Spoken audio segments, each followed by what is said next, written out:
Well, with Tennessee weather, you go from 75 to 30, back to 82, back down to 26, and so forth and so on. And for the last week or so, I have, I've just been running like a faucet is just the short of it. And so right before I was starting to get up here, we were singing, and I appreciate the songs that our good brother Jace led us in. But I was running out of voice, which is uncommon for me.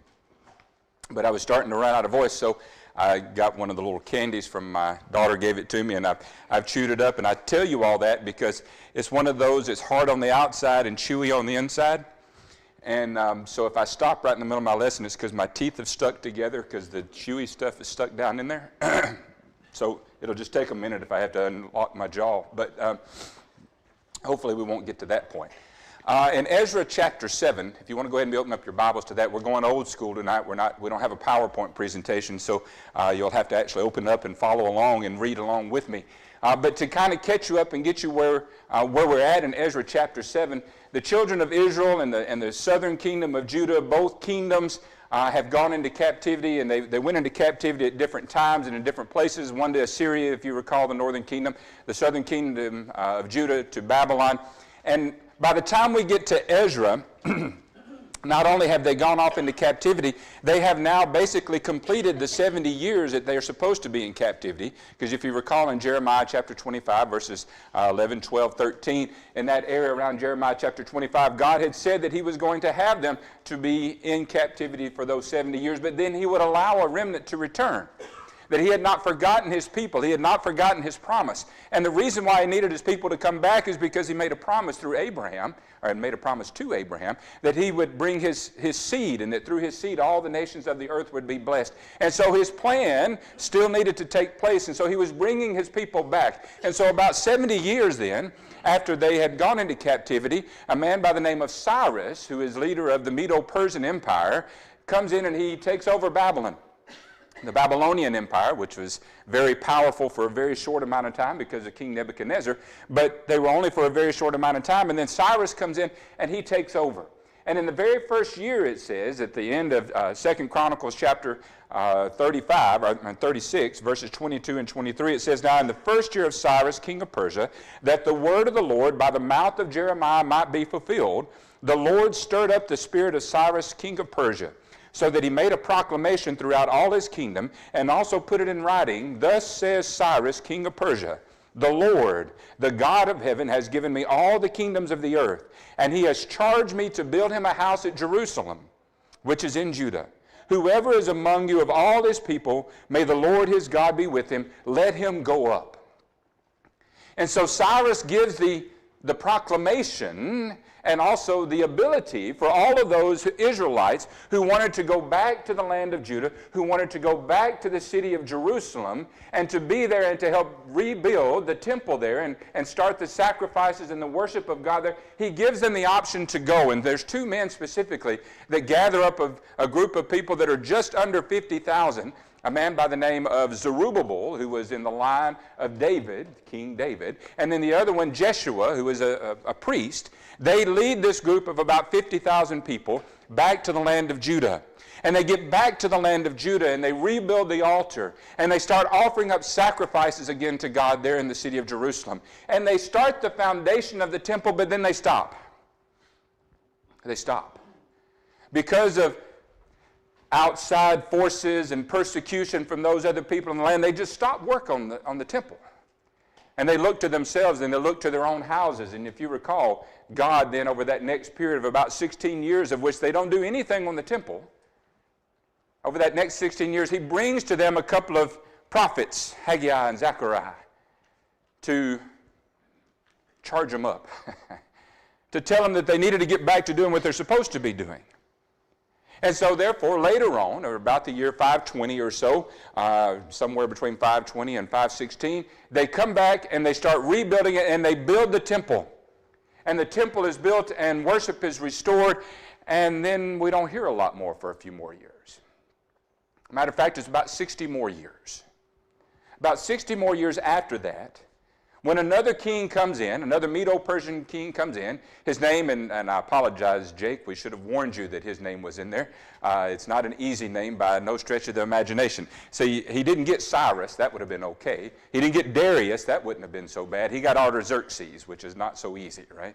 Artaxerxes, there's a number of different kings, but Artaxerxes, who reigned from about 464 to 423, he is the king that is now in place. Now the king that was right before him, by the way, was Xerxes, also known as Ahasuerus, who was the king during the time of Esther. Esther comes in that time frame as well. All of these great people of our Bible knowledge and our Bible history in this particular time frame. It's a great period of history to study, by the way. But this king, Artaxerxes, Longomanus, I think is how they keep him different from another Artaxerxes. But this guy comes into power. And in his 7th year, there comes a guy to him that has a request. And this guy's name is Ezra. Now, Ezra, who is probably a shortened version of Azariah, which means help, which is an interesting thing when you consider who he gives the credit to for all the things that happened to him, is that God is his help. His name means help. Ezra is a man that we don't know his background very much, other than we know for certain what tribe that he comes from. Matter of fact, we know what lineage he comes from. It tells us there in Ezra chapter 7 that he can trace his lineage all the way back to the time frame in which one of his great-great-great-great-great-great-grandfathers was Aaron. And so he is from the priestly tribe. Now, he is not the high priest at this time. That honor went to someone else in his family, but he is from that lineage. This man, it tells us, was skilled in the law of Moses. Skilled. Now, when you think about that word, when you think about the idea of being skilled in something, then it means that they have a talent for it, probably, number one. But number two, they put in a lot of time and effort. Put in a lot of time and effort. Brother Ricky, I know, used to be very skilled at a lot of different things of woodworking and building things. And you know why? Well, he had a talent for it. But he did a lot. He did a lot. I know Brian is very good at woodworking. He has a talent for it, but he spends time with it. Anything that you think of that you can do that you think, well, I do that pretty well, it's probably because you had a natural inclination for it, but more so because you spend time and effort on it. It's something that you work at.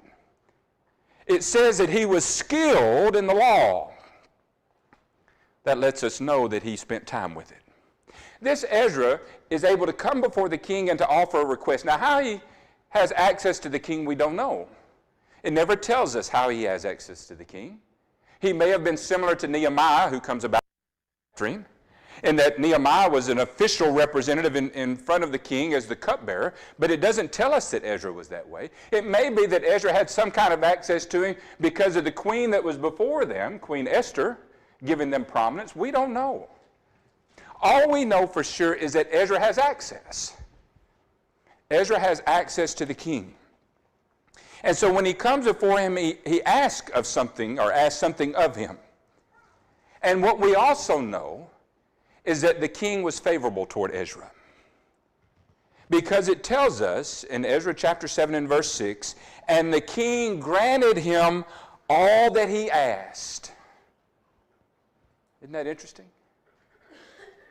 It tells you something about Ezra just from the standpoint that the king was willing to give him all that he asked.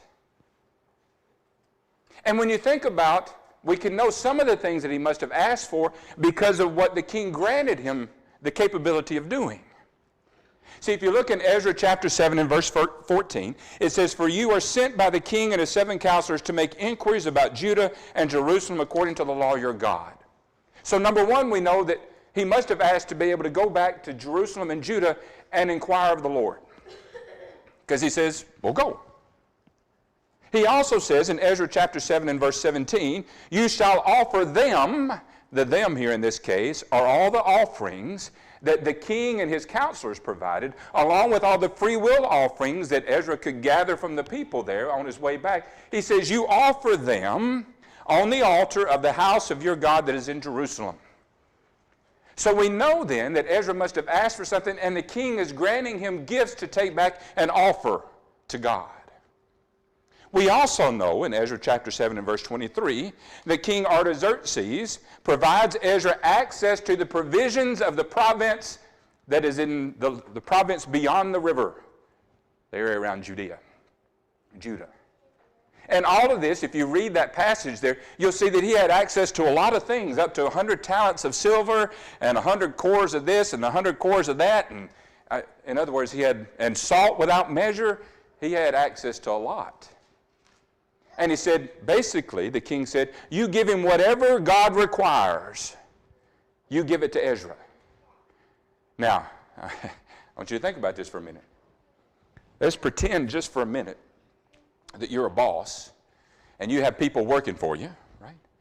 And basically what you're saying is, I trust my employees so much that here's a blank check, you go get whatever we need. That's basically what the king's doing. He's saying, I trust Ezra enough that whatever he needs, whatever he says he needs, he actually needs it. He requires it, you give it to him. Out of our budget. And by the way, don't tax them. Don't tax Ezra and his group. Not only that, he also instructed Ezra, and it must have been because Ezra asked this. He says, you go back and you set up judges and magistrates. That's in chapter 7, verse 25. You set up judges and magistrates so that they might judge the people according to the law of your God. And if they don't know the law of your God, you teach them. Isn't that interesting? You teach them the law of your God. Now, all of this, when you think about all of what he's commanded Ezra to be able to do, seemingly because Ezra asked to do it, you think, boy, that's a big task. There is a lot to that, isn't it? How would you like to have that task set before you? What kind of a person would you need to be in order to be in charge of all of that? And the answer is found for us in Ezra chapter 7 and verse 10, a passage that you've probably heard a number of lessons on and you're hearing one tonight. Ezra chapter 7 and verse 10. For Ezra had set his heart to study the law of the Lord and to do it and to teach his statutes and rules in Israel. There's three things here that it says that Ezra prepared his heart to do. And I entitled my lesson, by the way, Ezra, Developing Character Through God's Help. Developing character. At one time, a few months ago, Chris and I, we often throw ideas back and forth at each other. We talked about, you know what, we ought to focus in 2023 on how to develop character. And we could look at all the different people in the Old Testament and New Testament, and we could develop lessons on all these people. And I think Chris went back, actually, he was on a trip somewhere, and he went and started listing all the people that we could do lessons on, and it would have got us to the year 2032 or somewhere out there. I mean, we had just a long list. It was way out there. And we thought, well, maybe we ought to back that off. But Ezra is a great study on developing character because he did three things. But before he did those three things, he did something else. It says that Ezra set his heart. Set his heart. What does that mean? Well, the Hebrew word itself, to set, means, it's a word that means to stand firm, to be established, to be prepared, to be determined. It is to prepare your heart, to be determined, to be committed to something. You know what that implies? You see, we often talk about those words and we'll say them, and we don't step back and think, what does it really mean then? Well, what it means, first and foremost, is that Ezra had a choice to make. He could choose to follow God, or he could choose to do something else. But when it says here that he set his heart to follow God, essentially, he made a choice. Our nature is given to us by God, but our character is created by our choices. Gary Henry said that.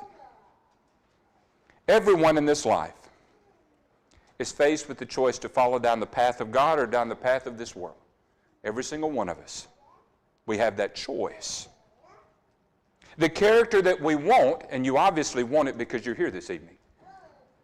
The character that we want, the character that God would mold, the character that God would be pleased with, requires us to choose, and it can have consequences. You think of someone like Moses.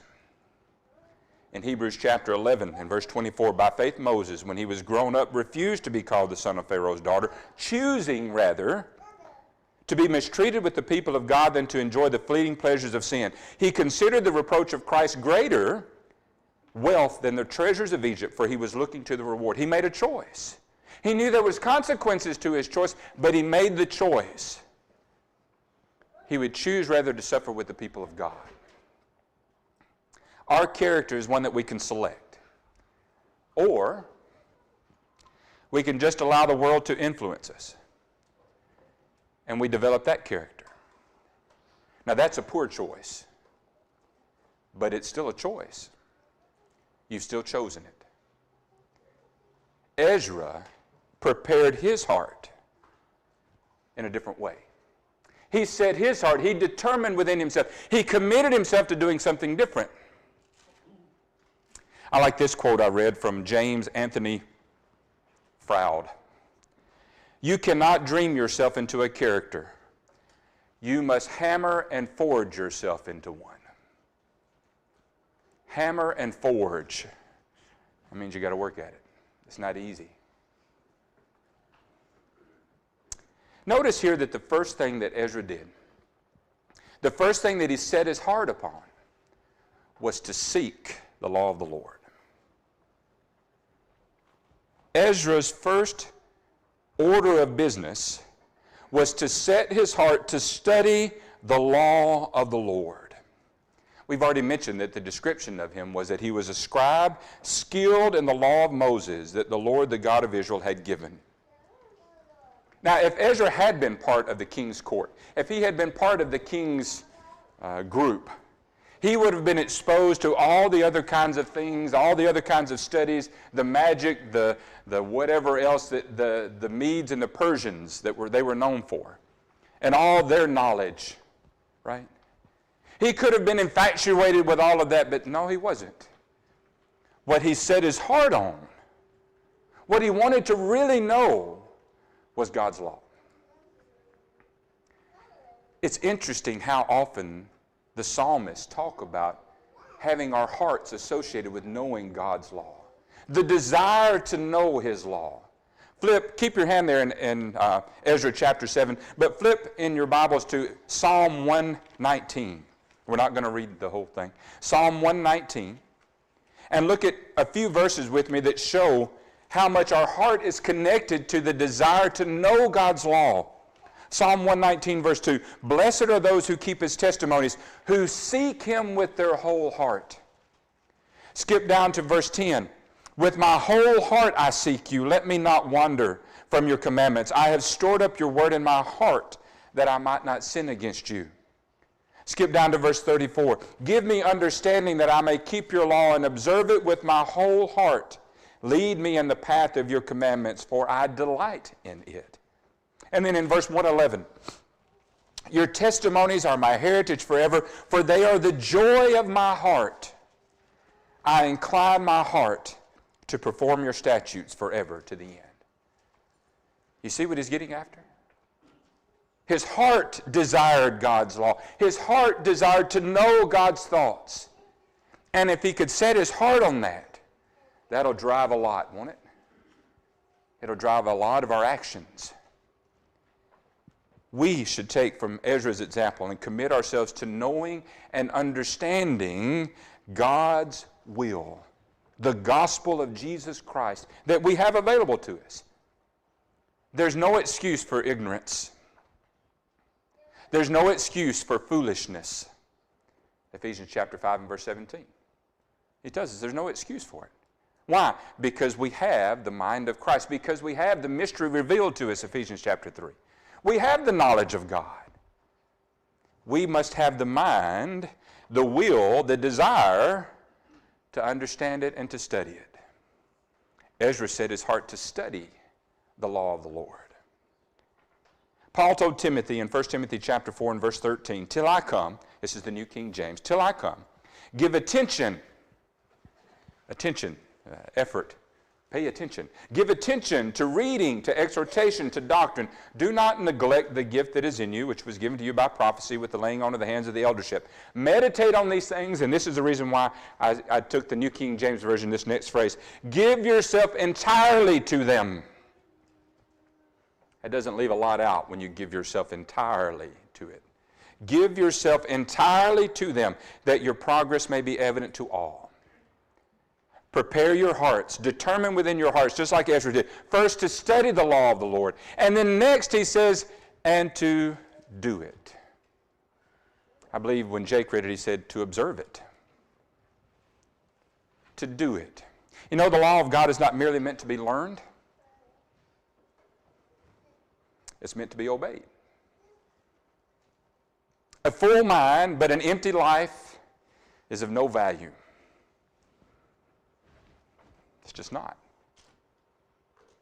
Faith is more than an intellectual recognition of God's existence, more than a recognition even of God's moral greatness.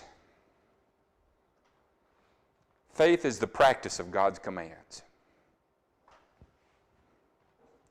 In Psalm 111 and verse 10, in the New Living Translation, it says, fear of the Lord is the foundation of true wisdom. All who obey His commandments will grow in wisdom. Isn't that interesting? All who obey will grow in wisdom. Praise Him forever, he says. We can't just learn, we must do. James says it this way, you see that a person is justified by works and not by faith alone. And they were using faith alone there. They were using faith in the wrong way. We must determine in our hearts that we will do the commands of God. In Titus chapter 2 and verse 7, Paul tells the evangelist there, show yourself in all respects to be a model of good works. A model of good works. In other words, go and do. Not go and say all, just go and do. Be a model of good works. John says it this way in 1 John 3 and verse 7. Dear children, don't let anyone deceive you about this. When people do what is right, it shows that they are righteous, even as Christ is righteous. Did you notice that? He said, don't let people deceive you. When people do what is right, it shows that they are righteous. Do the commands. I think all of us have a problem sometimes in thinking, I'm not good enough, I'm not this, I'm not that, and we are not. We understand that. That's not the point. God's love, God's grace, God's mercy takes over on some of that. But in order for us to be righteous, we must go and do righteous things. We must do them. Not think about them. Not, preach how great it would be to do them, but actually go and do them. Ezra set his heart to study the law of the Lord and to do it. And then teach it. And to teach it. Ezra was filled with the Word of God. He knew the wisdom associated with living the principles of God's command. And now the fire burned within him to tell it to others. That's why it's interesting that he asked to go and teach. Based upon what the king told him to do, it seems that he basically asked, I want to go and tell others. I want to go and teach the people of God what they have forgotten, what they have not learned. I want to teach them the law of God. And so Artaxerxes says, if they don't know it, teach them. When Nehemiah does come, 10 to 15 years later, to the city of Jerusalem, it says that he calls for Ezra. This is in Nehemiah chapter 8, the first 8 verses or so. He calls for Ezra. Ezra comes and he reads the law of God and he explains it to them. He taught the people. It'll be a while before I forget Brother Bob's lesson on popcorn. It'll be a while. Because it was so easy to understand. And that was there was a lot of great things about his lessons, but many times those lessons, because when it's easy to understand, it's easy to remember. And you recall that he said it's not hard to get people to teach the gospel. They just got to be like popcorn. If you get enough heat around them, they'll pop. If we get enough love in our hearts for God, it'll just pop. And we'll just teach. Ezra was a good popcorn maker. He just taught. He prepared his heart to study, to do, and to teach.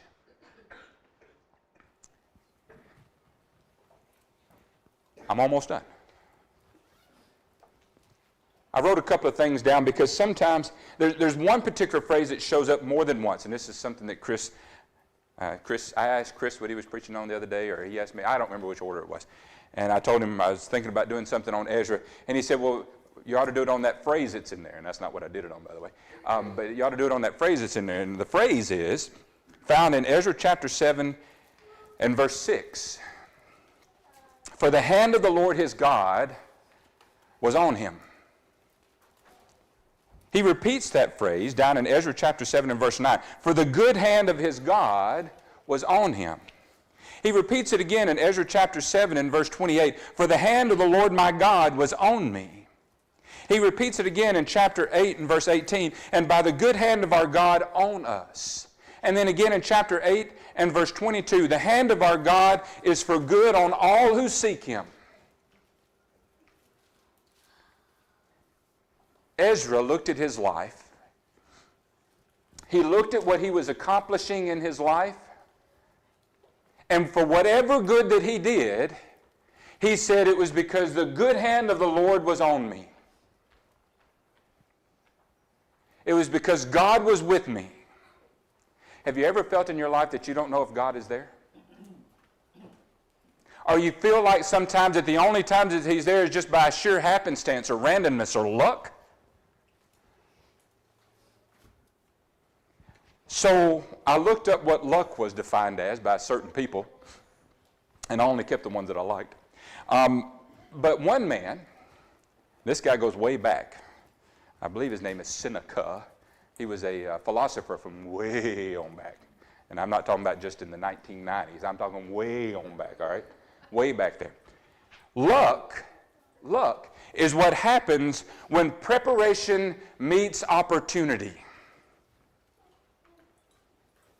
Luck is what happens when preparation meets opportunity. I love that.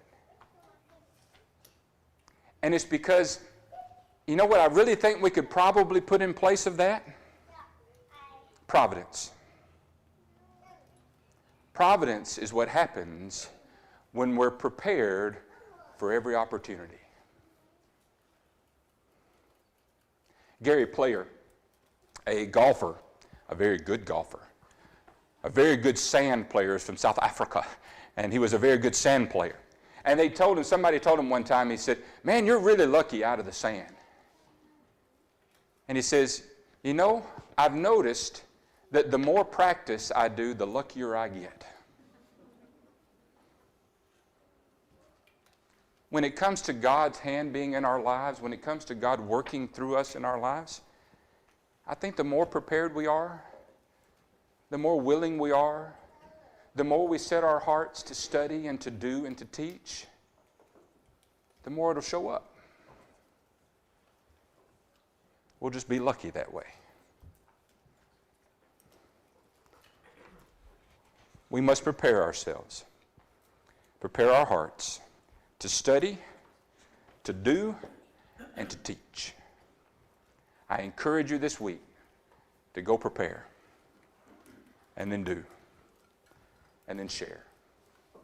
Thank you for your attention this evening. If there's someone here in the audience that's never obeyed the gospel of Jesus Christ, there's no better time, no better opportunity, no better place. All things have been prepared by God. He loves you. He wants to save you. He wants to save you. That's why he sent his son. If he didn't care, he would have never sent his son. If it didn't really make a difference, then he could have figured out a lot of other things to do than send his son. But that's not what he did. He sent his son. so that through his sacrifice we can become children of God. We can have that relationship with him. We can have the hope of the glory of heaven that Chris talked about this morning. So if we can help you in any way, we'd ask you to come while we stand and while we sing.